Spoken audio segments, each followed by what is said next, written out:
మంచు కుటుంబంలో వివాదాలు నానాటికి పెరుగుతూ ఉన్నాయి. మంచు కుటుంబం వివాదాలకు కేంద్ర బిందువుగా మారుతూ ఉంది. మంచు మనోజ్ మంచు విష్ణు మీద ఆరోపణలు చేస్తూ ఉంటే మంచు విష్ణు అలాగే ఆయన కుటుంబ సభ్యులు మంచు మనోజ్ మీద కొన్ని ఆరోపణలు చేస్తూ ఉన్నారు.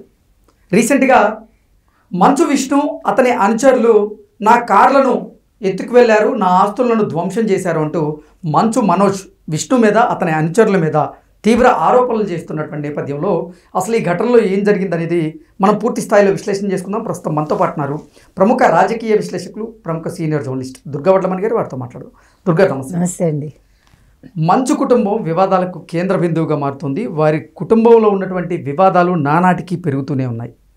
మంచు విష్ణు మంచు మనోజ్ మీద ఆరోపణలు చేస్తూ ఉంటే మంచు మనోజ్ కూడా మంచు విష్ణు మీద ఆరోపణలు చేస్తూ ఉన్నారు. ఇప్పుడు తాజాగా మంచు మనోజ్ మాత్రం మంచు విష్ణు అలాగే అతని అనుచరులు నా ఇంట్లోకి ప్రవేశించి నా కార్లను ఎత్తుకు వెళ్ళారని, నా ఆస్తులను ధ్వంసం చేసేందుకు ప్రయత్నం చేస్తున్నారు అంటూ ఆరోపణలు చేస్తూ ఉన్నారు. అసలు ఏంటి మేడం, ఈ ఘటనలో ఏం జరిగింది? ఇది చాలా కాలంగా ఉన్న గొడవలు. ఈ మధ్యన వాళ్ళు కాస్త సెటరేట్ అయ్యారని అందరూ అనుకున్న సమయంలో మళ్ళా ఇప్పుడు కొత్తగా మళ్ళా గొడవలు తెర మీదకి వచ్చాయి. మరి ముఖ్యంగా మంచు మనోజ్ వెళ్ళి వాళ్ళ అన్న మంచు విష్ణు మీద కంప్లైంట్ చేశారు పోలీస్ స్టేషన్లో. ఏమనంటే నేను ఊర్లో లేనప్పుడు నా ఆస్తులు ధ్వంసం చేశారు, జల్పల్లిలో నా ఇల్లు ఏదైతే ఉందో అక్కడ గోడ దూకి మరి కార్లు ఎత్తుకుని వెళ్ళిపోయారు. తర్వాత మా ఇల్లు అంతా కూడా ధ్వంసం చేశారు, ఇంట్లో ఉండే సామాన్ అంతా. నా కూతురు బర్త్డే వేడుకలకి మేము రాజస్థాన్ వెళ్ళాము, ఆ సమయంలో ఈ పని చేశారు అంటున్నారు.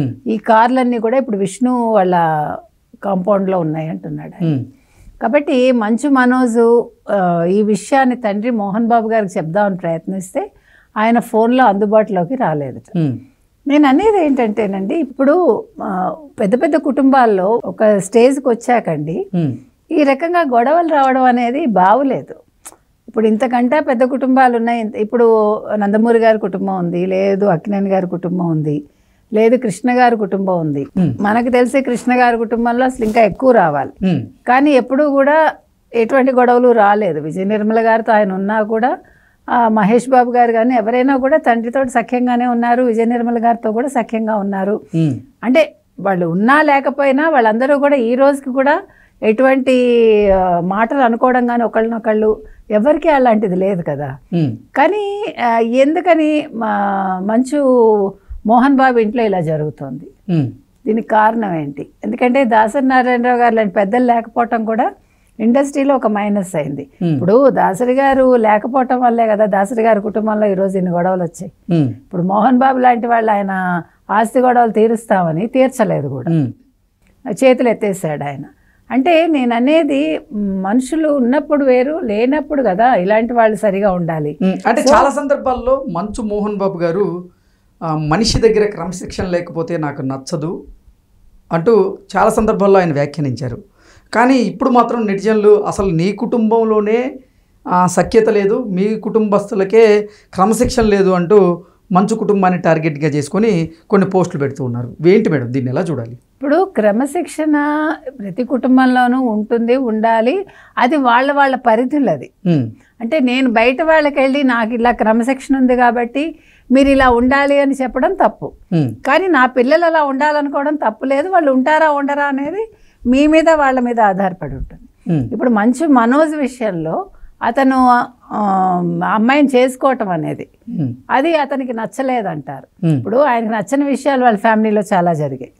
ఇంకొకటి అండి, క్యాస్ట్ అనేది కూడా చాలా వర్కౌట్ అవుతుంది. మీరు ఎంత కాదనుకున్నా కులం గురించి ఎందుకు మాట్లాడతారు, కులాలు లేవు, మతాలు లేవు, ఇవి చెప్పడం వరకే స్టేజ్ మీద.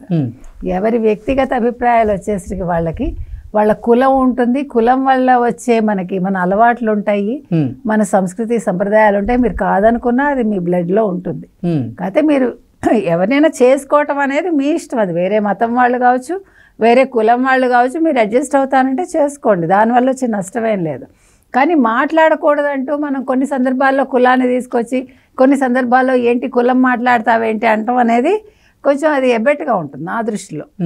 ఎందుకంటే ఫస్ట్ మీరు వెళ్ళగానే మీ మాటను బట్టి ఓహో మీరు ఏమిట్లు, మీకు పూర్వం ఊళ్ళల్లో మీరు ఏమిట్లు అనేవాళ్ళు, అంటే మీరు ఏ క్యాస్ట్ అని.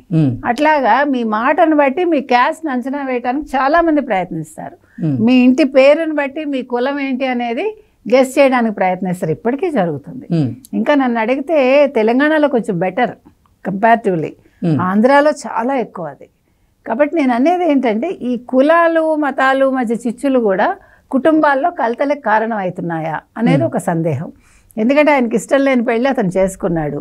అఖిలప్రియ చెల్లెలే కదా ఆవిడ, మౌనికారెడ్డి, ఆవిడని చేసుకున్నారు. అది ఆయనకి ఇష్టం లేదని అంటే అప్పట్లో టాక్ వచ్చింది.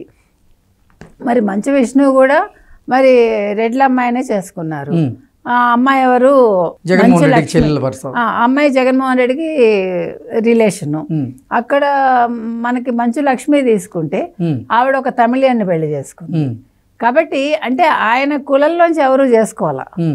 ఇది మీరు మాట్లాడచ్చా అంటే మాట్లాడచ్చు, ఖచ్చితంగా మాట్లాడాలి కొన్ని సందర్భాల్లో. అది కూడా ఉండొచ్చు. అంటే ఆయనకి ఇష్టాలు అనేవి తండ్రికి ఉంటాయి, దాంట్లో ఏమి పెద్ద అలా ఎందుకు ఇలా చేసుకోకూడదా అని వాదించడానికి బాగానే ఉంటాయి అన్నీ కూడా. అది మోహన్ బాబు అంతర్గతం అది. సో దానివల్ల కూడా ఇతన్ని బయటకి నెట్టేశారు. మనోజ్ కూడా తండ్రి మాట వినడు. అసలు ఒకప్పుడు లక్ష్మికిను మనోజ్కి చాలా క్లోజ్నెస్ ఉండేది. కానీ ఈ తండ్రి కొడుకుల గొడవల్లో లక్ష్మి చెప్పినా కూడా మోహన్ బాబు వినలేదు. అందుకే ఆవిడ బాంబే వెళ్ళిపోయింది అని ఆ మధ్యన టాక్స్ వచ్చాయి. సో నేను అనేది ఏంటంటే అసలు ఇన్ని గొడవలు ఎందుకు? ఇప్పుడు డబ్బు ఎవరికి తక్కువ ఉంది కదా, మీరు కూర్చుని సామరస్యంగా పరిష్కరించుకుని. ఈ గొడవల వల్ల కుటుంబ ప్రతిష్ట దిగజారిపోవడం తప్ప కుటుంబ ప్రతిష్ట కీర్తి పెరగడం అయితే ఉండదు. ఖచ్చితంగా ఉండదండి. ఇప్పుడు మీరు అందరికీ నీతులు చెప్తారు కదా, మీ కుటుంబం ఏంటి ఇలా ఉంది అంటారు కదా. నేనేమంటానంటే అసలు ఏ విషయమైనా బయటకు వచ్చే ముందే మీరు సామరస్యంగా కూర్చుని పరిష్కరించుకోవాలి. మోహన్ బాబు గారు కూడా పట్టు విడుపు ధోరణిలో ఉండాలి. ఇద్దరు ఆయన పిల్లలే కదా, ఇప్పుడు ఆయన సొంత పిల్లలు. కాబట్టి మీకు నచ్చినా నచ్చకపోయినా కొన్ని కాంప్రమైజేషన్ కొన్ని విషయాల్లో అవ్వాలండి. ఆస్తి పంపకాలు చేసేస్తుంటే ఓకే, మీ తదనంతరమే రాయండి, మీరు ఇప్పుడు రాయొద్దు.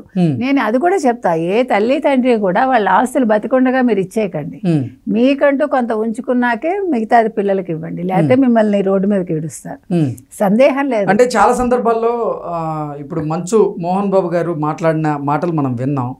నేను కష్టపడి సంపాదించుకున్నటువంటి ఆస్తి ఇది, నేను ఎవరికి ఇవ్వాలనేది ఆ హక్కు నాకుంటుంది, ఆ స్వాతంత్రం నాకుంది, నేను ఎవరికి ఇవ్వాలనుకుంటే వారికి ఇస్తానంటూ కూడా ఆయన మాట్లాడడం నేను కాదని అంటలే. ఇప్పుడు ఆయనకి అన్ని రకాల హక్కులు ఉన్నాయండి.